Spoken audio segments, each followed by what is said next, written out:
Hey, welcome back to my channel. It's Erica, and it has been a while. I can't help channeling Aaron Lewis, for better or for worse, whenever I say that. But yeah, work has been just outrageous because I volunteered for another project, and so most of my summer has been spent with really long hours trying to get things done, and then just like playing catch up on the weekend, trying to get stuff done that I just don't have time for during the week. So I am here. I'm here with an August wrap up, and we're going to talk about some of the things that I have read in August. So I read a decent amount, and then we'll talk about what my plans are for reading in September. I'm not really going to go in a particular order, and I'm not going to hold any books up because I worked a lot of hours today and I just don't have time to gather all the books. But I will be, see how I left this like big space next to my head? That was on purpose. I'm gonna put some book covers up there so we can see the books that I'm talking about. There's really not gonna be an order to this. I'm just gonna go through the books as I read them to make sure I got them all, and we'll talk about them. Okay, and I realize as I say this, my first group of books, I'm not gonna go in order that I read them because I actually read, hold on, let me see, 1, 2, 3 books. 3 books and a very short story, all in the same series. So I'm just gonna lump these all in together. I will put up the little cover here. I read books 3, 4, and 5 in the Chronicles of the Black Gate by Phil Tucker. So the books are The Iron Circlet, nope, I lied. The Siege of Abydos, The Iron Circlet, and The White Song. The short story is The Prisoner. I read that last. So these are the series is a 5-book series, and man, this month somehow I powered through 3 of them. So I really overall enjoyed this series. This was one that I just picked randomly. I had a video earlier this year where I was like, let me try to read something randomly from my massive backlist that I have. This is what came up. I read the first book. I really loved it. This is a portal fantasy and very like medieval feel. There's mythical creatures and various factions. There's a lot of battling and searching for answers to religious questions. And it really roped me in. That first book did. It made me want to keep going. And so I really prioritized finishing this series because I'm trying to be better about finishing the series that I start to. So I'm very pleased. I apparently powered through 3 of these books in 1 month. I didn't even realize I did that. Kind of went into a fugue state. But Phil Tucker went through the final 3 books, again, really strong. Things change along the way in this series so much. I can't really talk about what's going on in these last 3 books because it's gonna massively spoil some of the things that you'd be completely blindsided by having spoiled in the first book. If I talk about what's happened in the last 3, it's gonna kind of ruin some things that happened in the first book, so I can't really talk too much about it. But characters are great. It's a rotating perspective that we follow, and it's a very small group of characters. I believe it's 5 or 6 characters that we follow their perspective through the series, and I liked all of the characters. I loved the plot as it was going. We saw different areas where action was happening, different events unfolding. Some of our characters belonged to different factions, so we were getting different points of view in like the various fighting and events that were going on. So it was great though. Excellent series by Phil Tucker, and I'm really excited to read more by this author. I don't know that this series has ever been put out in hardcover. I just have the ebook that's like the omnibus edition for all of them.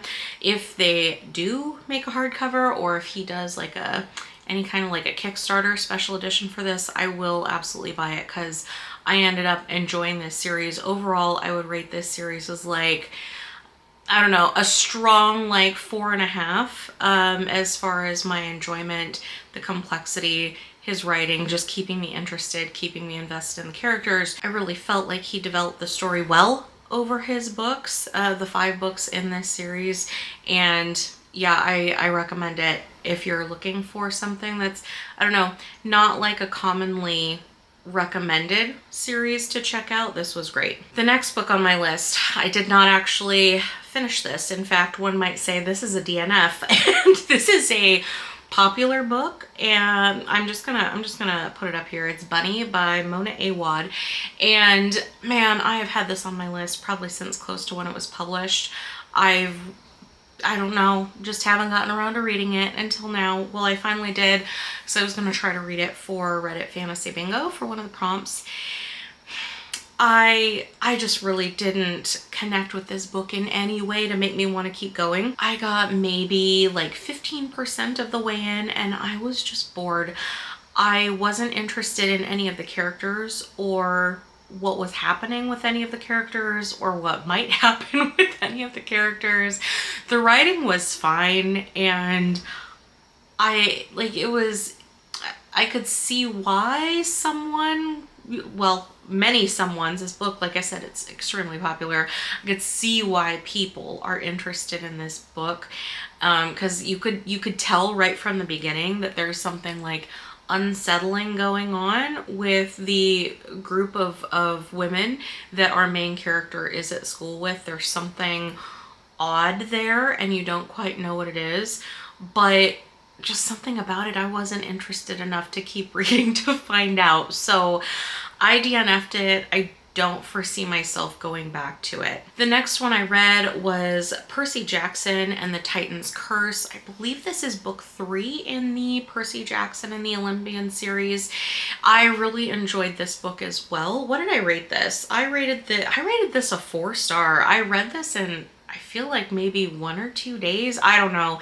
It felt like it went incredibly fast. I feel like I've been reading this series kind of when I need a palate cleanser. That's when I will pick up like a Percy Jackson book. So that's when I picked this one up, and it was great. Just really enjoyable.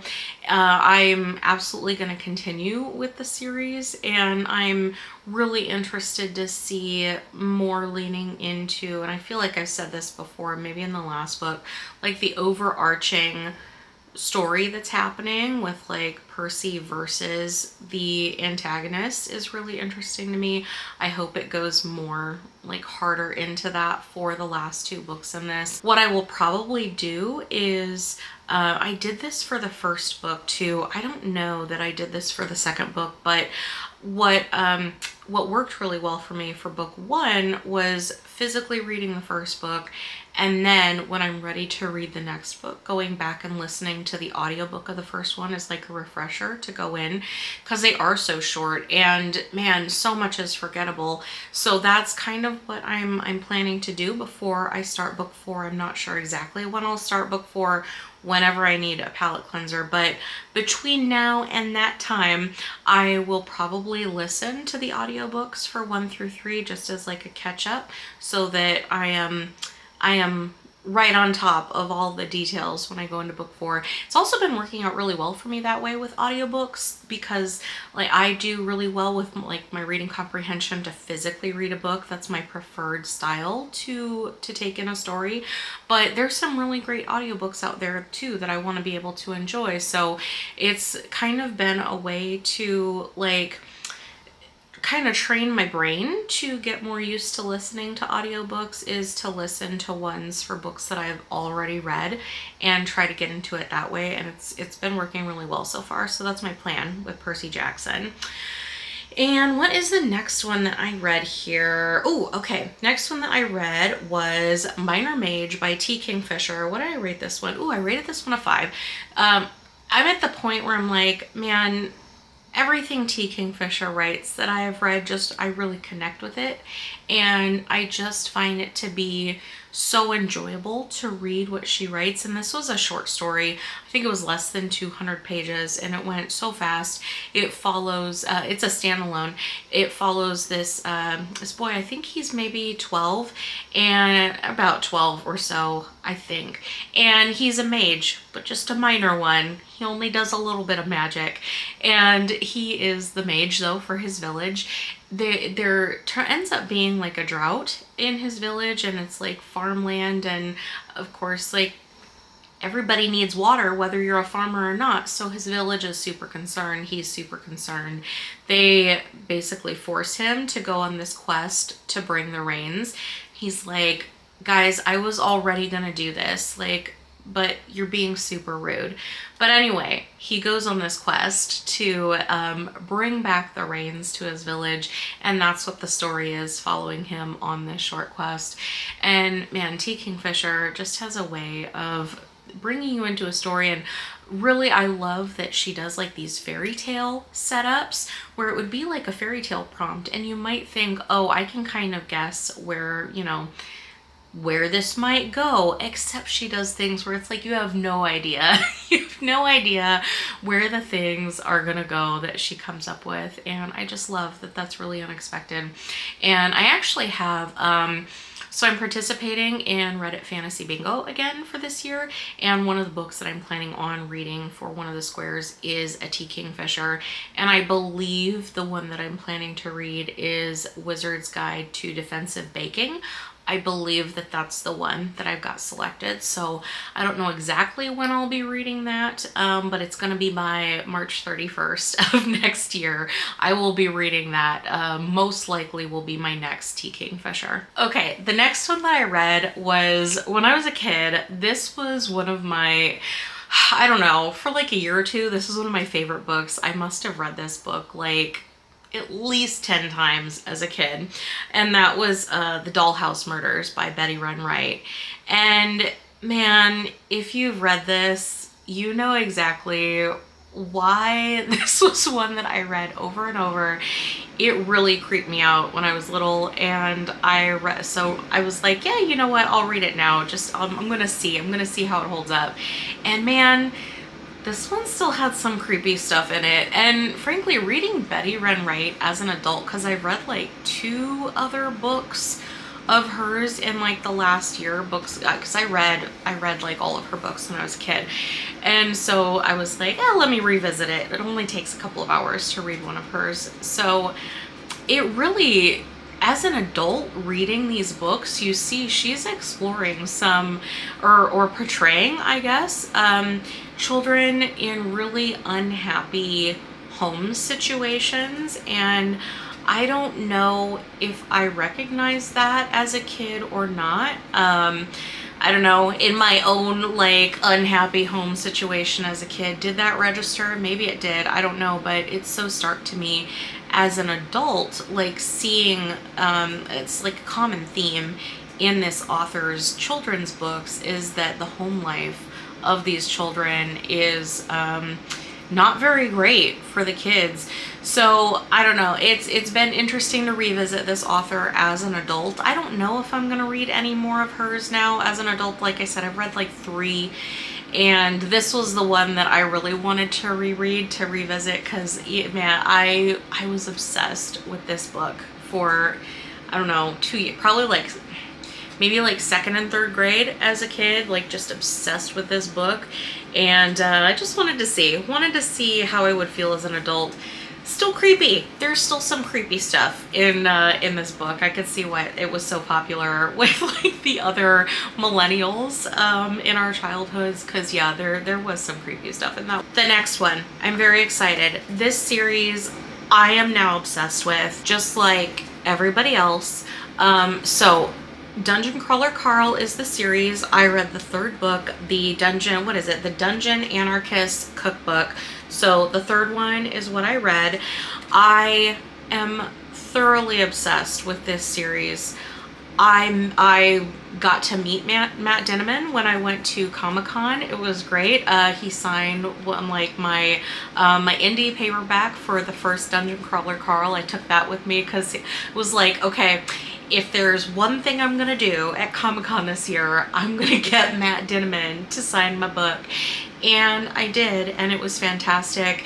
There were people dressed up at the convention like Carl with like a bunch of little like princess donuts on their shoulders. It was so fun. It was so fun to see. Like, you recognize just how big of a deal it is at a place like that when people can, like, they can at any given time, there's dozens, 100 things you could be doing at any one time.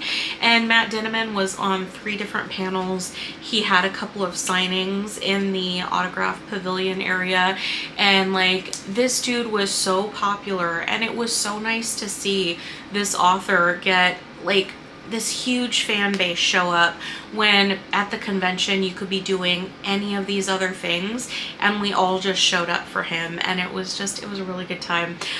So yeah, I have no regrets about that, and I realize I've been talking for probably like 2 minutes now about the convention and not the book that I read. So yeah, this is book 3 in the Dungeon Crawler Carl series. If you have not heard of this series, you need to immediately go and check this series out because it's fantastic.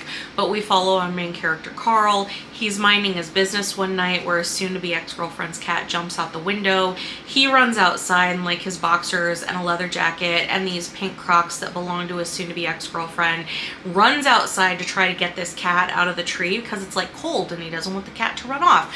So as he's out there trying to like coax the cat out of the tree, these aliens invade and they immediately squish all of the buildings on the surface of the earth, like into the earth. They squish them. So like everybody that's in the buildings all over the surface of the earth is dead, and the aliens say to everybody else like, all right, you know, all your base are belong to us, earth is ours now, and we're going to like completely strip the planet of resources. If you're still alive, you are welcome to hang out like on the surface and try to etch out a survival of some kind, or you can descend into this multi-level dungeon, and if you get out the other side, then like you win, yay. And so Carl and Donut, the cat, they go down into the dungeon, and that's the majority of what we follow, because man, everything I just described to you was all like in the first chapter of the first book. Things get real weird from that point, okay? But no, we watch them because not only do all of the humans that survived this invasion, you know, and they choose to go into the dungeon. So not only do they go into the dungeon and it's like a normal RPG type dungeon where they're like battling monsters and shit, but it's being televised to like the universe. So like all of these alien civilizations are watching this as like a TV show, very dystopian in that way, because like the crawlers are the people who go through the dungeons. Like Carl, if you couldn't tell by the name of this series, is a crawler. But they're, you know, also all of these aliens across the universe are watching this show and watching the crawlers just like fight to survive, and they're like rooting for their favorite players and stuff. It's funny in a way where it's not trying to be like in your face with like, oh, I'm so funny, look how funny I am. It's just funny, and you can tell the author Matt Dinniman has a really good sense of humor, and it comes out in his book as he's writing it. It's just a very enjoyable series. I'm all in. I loved this third book. I can't really go into too much of the details, because I mean, it's gonna be spoilers. There's a lot going on, but this book, this specific installment follows Carl as he's on a level where it's just like a really complex network of trains, and he and the other crawlers have to figure out how to get to the stairwell that's going to let them go down to the next level, because there's always a time limit on the floors. And that's really every floor, though, is the crawler has to figure out how to find the staircase to go down to the next level. Because if you're still on the level when the level like ends, you just get squished because the level collapses. So like everybody does their best to make it to like find a staircase to the next level to go down before that deadline, right? I mean, that's basically it. I can't really go into more detail about it without spoiling things for the rest of the series, but you can see like starting to explore more of the deeper things that are going on in this, because this is not the first dungeon that's happened, and there's different alien factions that are involved in kind of I don't know, both a regular and sort of cold wars with each other, like power, vying for power and things. I'm really excited to see where Matt Dinniman is taking the series. I feel like I heard there's going to be 10 books total. I'm hoping to be done with the 7 that are currently out by the end of the year. That's my goal. I'm on track for that. That's my current goal, though, to have the currently released Dungeon Crawler Carl books like be completely caught up with the series by the end of the year. Also, massive shout out to the audiobook. So what I'm planning to do in the next couple days, I'm finishing up a couple of podcasts that I'm listening to.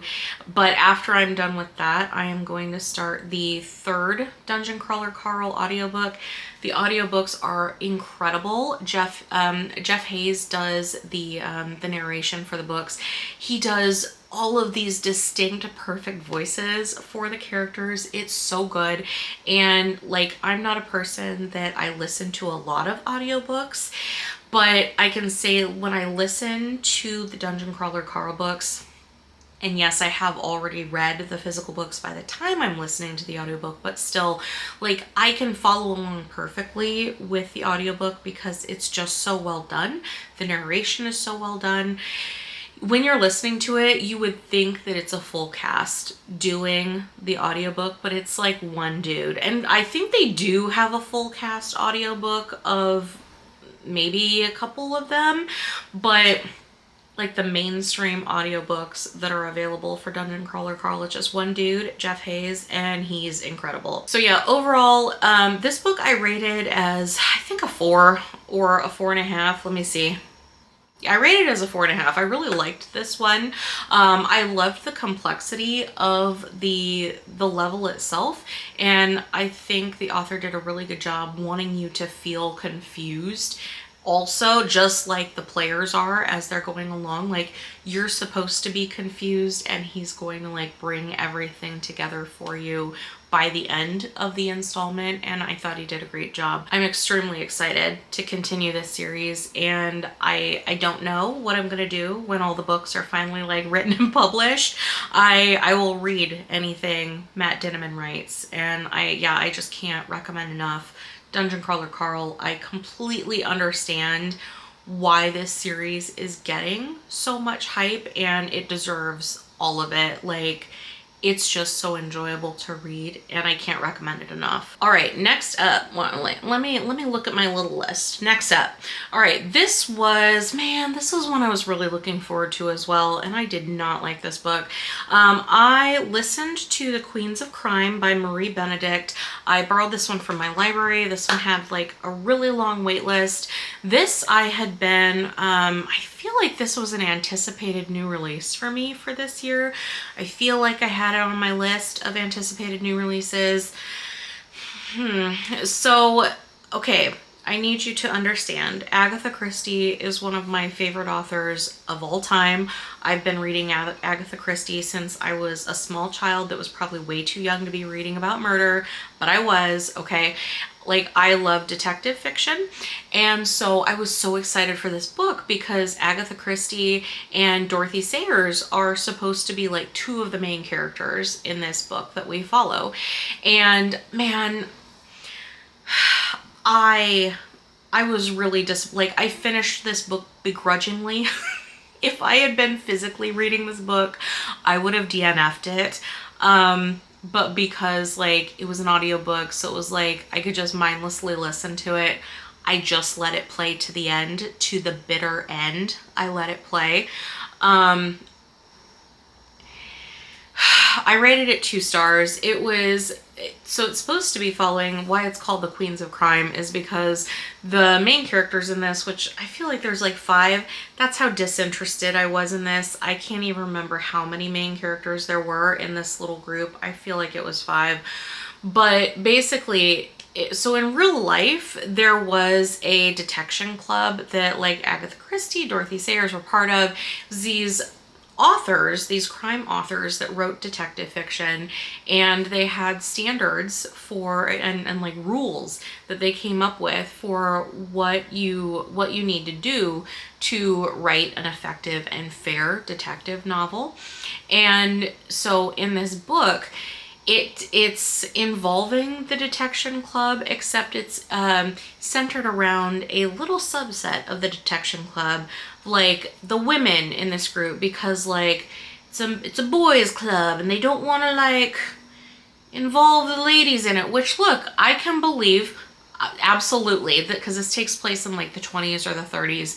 And so the women of this group decide to form their own kind of little subgroup within the detection club to like support each other and kind of bolster their legitimacy in the eyes of the men that are in the detection club. So they decide to solve a real life murder to like demonstrate that their detection like capabilities make them worthy, right, of being like respected within this club by their male colleagues. They decide to call themselves the Queens of Crime, and the way the author wrote this, I had a couple of issues with it. The characters, number one, extremely superficially written.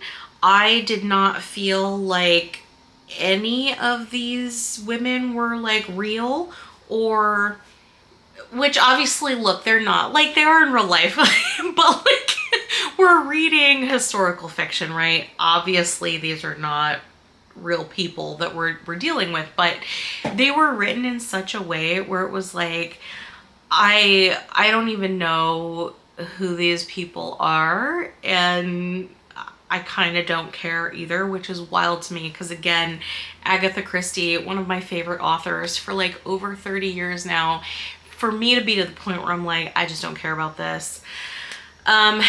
So that was one. I didn't think that the characterization was done very well in this.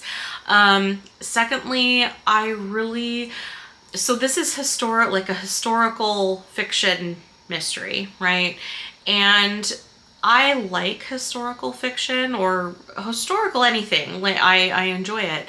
But this felt so self-aware of being historical.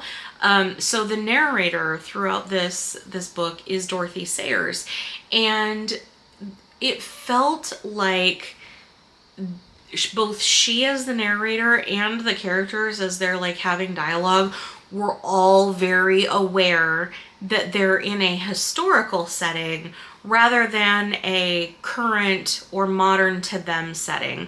So they would be commenting on things that to us as the reader, I don't know, we might notice that like what they're doing or saying is like unusual or, you know, more appropriate for a historical context. The character and the narrator in the book also seem to have this self-awareness that they are like speaking to a modern reader and they have to explain the things that are happening in a historical context. I don't know. Does that make sense? Like the characters seemed to be aware that they were like in the past and that the reader is in the future to them. Does that make sense? So it was really weird. And it took me out of it. I want to be immersed when I'm reading something historical, and like self-aware characters who are aware that they are like in the past in relation to me. It's just weird and it didn't work for me. The other thing that I felt was super like, oh God, I had secondhand embarrassment because they kept saying like the queens. So like they kept referring, or at least the narrator kept referring to these women as the queens. The queens did this. The queens showed up. I looked over and I saw the queens and I was like, oh God, this is just so embarrassing. Like this is cringy. I am secondhand embarrassed for this. It was just so cheesy, and not in like an endearing way, but in like a, ooh, you know, it was embarrassing in a way where it's like, stop trying to make fetch happen because it's not gonna happen. Like, stop trying to make the queens happen because it's not gonna happen. So yeah, I begrudgingly finished listening to this, and if this is indicative of this author's writing style, which I don't know, the reviews seem to indicate that this is pretty in line, I think, with how this author would normally write. I don't foresee myself picking up another book by this author, because it didn't work for me at all. All right, let me roast another book. So I listened to another audiobook. This is the third book in a trilogy. I listened to Three Shattered Souls by May Corland. I read the first book, Five Broken Blades. I feel like I read it last year or maybe the very beginning of this year. I read it as part of the Reddit Fantasy Bingo bingo card that I had for the one that ended on April 1st or whatever. And so, or I guess it ended on March 31st. Anyway, so I read it for that. And the first one, look, I couldn't take it seriously. If I were to have tried to take it seriously, I would have hated it. It was so melodramatic, like absurdly over the top with the interpersonal drama. And once I just kind of accepted that it was going to be completely like just crazy, ridiculous nonsense happening, then I had a good time. It wasn't good, I mean, it was entertaining. It was entertaining enough where I was like, okay, I don't need to buy the following books, but like, I will finish the series. I'm open to finishing the series to see how it works out. So I did. I listened to book 2 on audiobook. I thought that it felt all over the place, book 2 did, with the characters and what was going on in the storyline. But I decided to continue the series and listen to the last one. So I did. I borrowed the audiobook for what is it? I've already forgotten what the third one is called. Three Shattered Souls. Got the audiobook from my library. Huge wave for it. Very popular. Everybody wanted to listen to it. So I ended up DNFing this book at probably like the 50% mark because I was just like, man, I just don't care. Like, all of what made the first book able to be like, you still want to go through it. It had a certain je ne sais quoi where it was just like, it leaned into the melodrama, right? The second book really didn't have that. The third book was even farther away from what made me want to keep going with book 1. And so at the 50% mark of book 3, I just cut my losses and I stopped. I don't really care what happens in the story. I just stopped caring, which is unfortunate because I was really looking forward to this series before it came out. Like, I pre-ordered the special edition from the Broken Binding for Five Broken Blades. I was really wanting to like this series, and the premise is really good. You know, it's a group of people who have to come together to like assassinate the king, and if it had kept like the campy drama that was going on in book 1, where it was just like, I don't know, it was how did it was like a telenovela mashed up with like a Jersey Shore kind of outrageous. Like, it was ridiculous, and it was fun. The first one was fun. The third one was not fun. The third one I DNF'd. I guess I won't say that I will never read another May Corland book, but having read 3 now, 2 out of 3 I didn't care for, and the first one I could only enjoy if I chose to take it as like very tongue-in-cheek, and it's supposed to be absurd. So unfortunately, yeah, DNF'd that. But you know what? I do want to take a second to say, like, I'm so glad I'm at the point where even that far in, like, all of that sunk cost already into it, 2.5 books in, I can still be like, you know what, I'm done. I don't really need to know how this ends. I can walk away. Because, man, I used to, for years, I had to finish every single book that I ever started. And so I would get completely roped into the sunk cost fallacy. So I'm really glad I've gotten to the point where I can be on the 3rd book of a trilogy, and I can be halfway through that 3rd book of a trilogy, and I can be like, you know what, I don't like this, I'm out. So that's, I'm personal progress for myself is nice. Okay, the last one that I have, I read the first book in the Age of Madness. What is it? I literally just read this. A Little Hatred by Joe Abercrombie. I have loved the First Law series so far.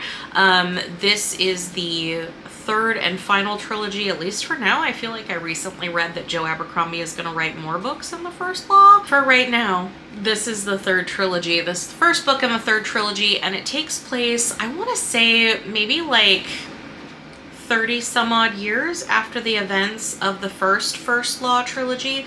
The First Law trilogy, that's not confusing at all. So there are some like returning characters that we're already familiar with, that we've spent time with in the First Law. I'm never not gonna chuckle at that. The First Law trilogy. But this is more, at least so far, looking at like sort of the next generation in these same areas that we saw in the first trilogy, like the next generation in those areas, and like where are we at and where are we going. We see them going through like an industrial and social kind of revolution that's really interesting to see it play out in a fantasy setting like this. And I'm really enjoying seeing some returning characters. You know, they've aged, and seeing where they're at. And yeah, I'm excited to continue this one. I don't know if it's going to mirror the First Law, whereas like the First Law, man, why do I have to keep saying that? The First Law trilogy, I felt like was very much a Fellowship of the Rings, where it's like the setup, you know, part 1 of the story, where it's just like those 3 books in that trilogy are just one continuous story, right? Lord of the Rings also that way. I mean, Lord of the Rings is literally that way. But it kind of felt that way as well for the first book here in the Age of Madness. And I'm wondering if this one was kind of just like the setup to see everything play out in the second two. I will find out. My goal is to finish reading these by the end of October, I guess. That's my goal, is to be done with the First Law. So I loved it so far. What did I rate this one? I rated this one a solid 4. It was really enjoyable, and man, Abercrombie, he does so well in a like, just the way that he writes really works for me. The way that his characterization happens, he unfolds a plot. I feel like a lot of people say there's not really a plot to his stories. I disagree. I feel like it's character-driven plots that he's doing really, they work very well for me and what I enjoy reading. And he can really also write battles that I care intensely about, like whether it's like a large battle, you know, on a field with, you know, armies going at it, or if it's just like one-on-one in the circle, you know, Logan Nine Fingers up against anyone or anybody in the circle. But like, man, I am invested when he is writing any kind of like battle scenes. I read, like, there was a point in this book where I was like, I had the book like laying on the pillow. I was sitting on the couch, had the book on the pillow, and I had like my face like this, and I was just like reading, like, oh my god, what's gonna happen? So thank you, Mr. Abercrombie. Yes, I'm very interested to finish the First Law. No, not the first. I already finished the First Law. Just the First Law. Just one First Law. interested to finish the First Law universe until and unless he writes some more. I'm hoping he does, but who knows. I did get The Devils from him, which I'm very excited about too. I don't know when I'm going to read that. Maybe next year, maybe by the end of this year. I don't know. I am interested to read it.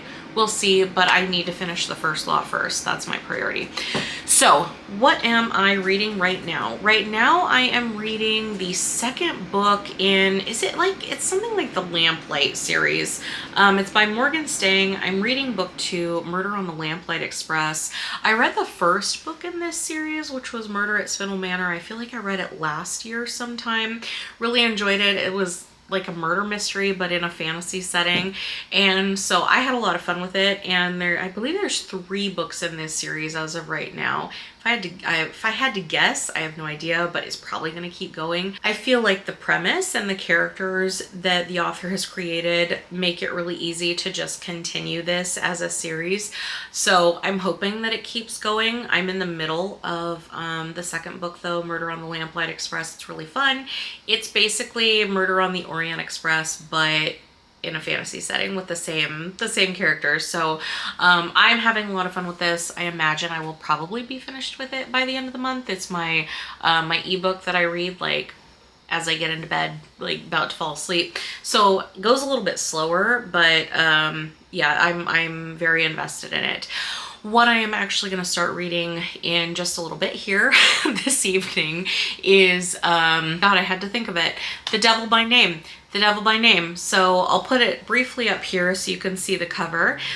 This is the sequel to Fever House. I will put the cover up here as well because you might recognize the cover for Fever House. I read Fever House when it came out a couple years ago. I had a fantastic time reading it. So now I'm going to read The Devil by Name. It's the second book in this duology. And I tend to read, I don't know, I'll read stuff whenever, but when it gets to be like September, October, I like to read like horror that I've been saving up and looking forward to. So this is one of the horror books that I've been looking forward to reading. I believe this takes place, when I tell you I really only read the blurb like earlier today. I had not read the blurb until then because I had such a good time with the first book. I'm like, I don't really care what's going on with the second book. I'm reading the second book. So I just read part of the blurb earlier today, and I believe this takes place like 5 years after the events of Fever House. And I don't think all of the characters are in this one that were in the first one, obviously, because there was a lot of people killed in the first one because it was murderous mayhem. So like I'm really looking forward to seeing what happens to wrap this story up, and I guess we'll see if I think it's really going to end up being a duology. A duology is all that I've heard of though, and frankly I feel like while I do love a long story and I love trilogies, I like standalones too, and I feel like we need more standalones and duologies. We don't necessarily need everything to be a really long series. I like the variety. So I love the idea that this is a duology. I'm really hopeful that the author wraps it up in an effective way, because I mean, I had the time of my life reading Fever House, so I have admittedly really high expectations going into The Devil by Name. So I guess I'll share if it lived up to those expectations that I still have after reading the first book.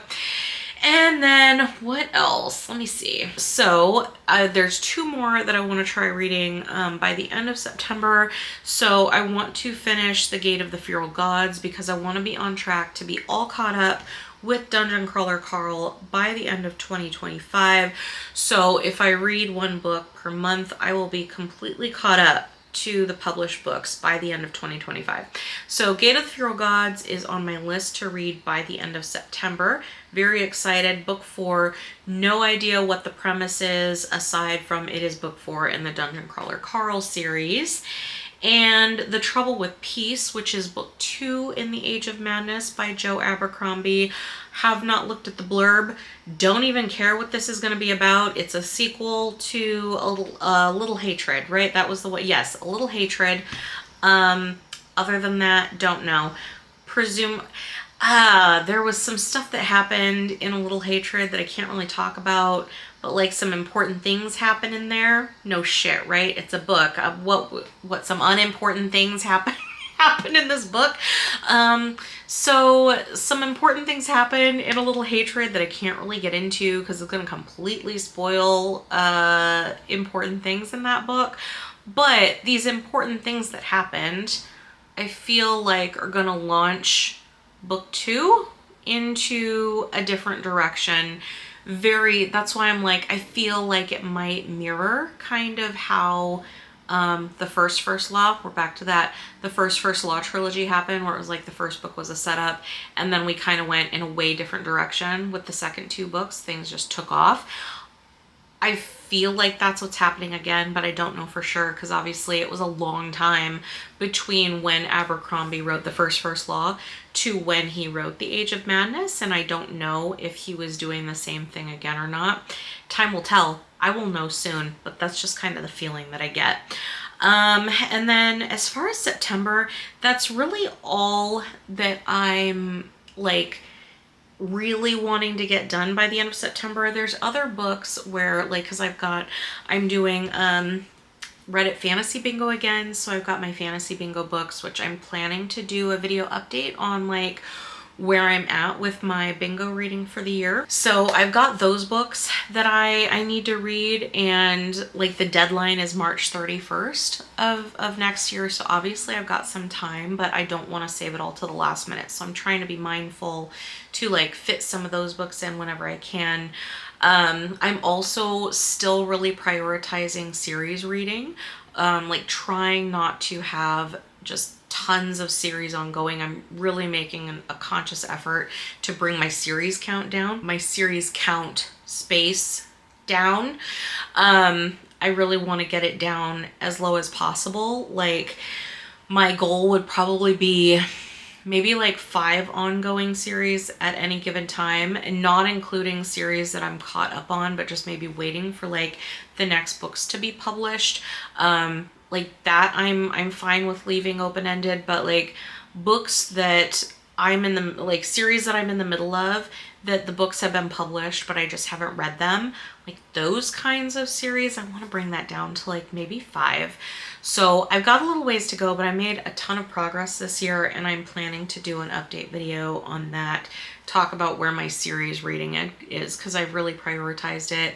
I don't want these series to linger because, man, I end up like forgetting what's already happened, and then I'm like, well, do I just carry on or do I reread now? And it just becomes a whole thing, and I really want to avoid that as much as possible going forward. So that's kind of where I'm at though. That's where I'm at with my reading, and it's so nice to sit here and talk about some books. It's been a really long day. I've been up since 4 and it's like 6:30 now. So I've been up, I don't know, math is hard, like 14 and a half hours. It's been a long day.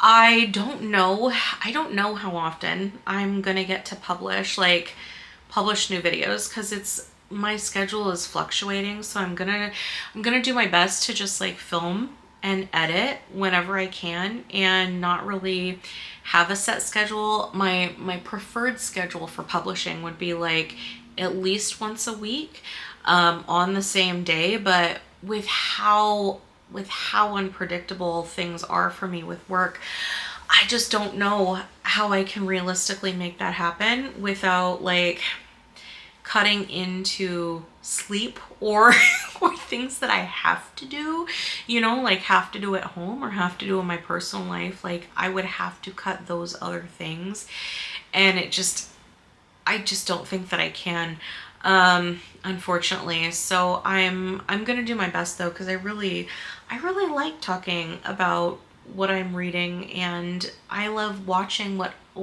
other people are publishing, talking about what they're reading. And I just think it's so important for us to maintain different communities that we have and participate in different communities. So like I have a super tiny channel, but I like coming here and talking about my stuff. So I'm gonna do my best to make content. I will keep doing my best for that. And I apologize ahead of time if I can't do as much as I want to do. That's all that I've got.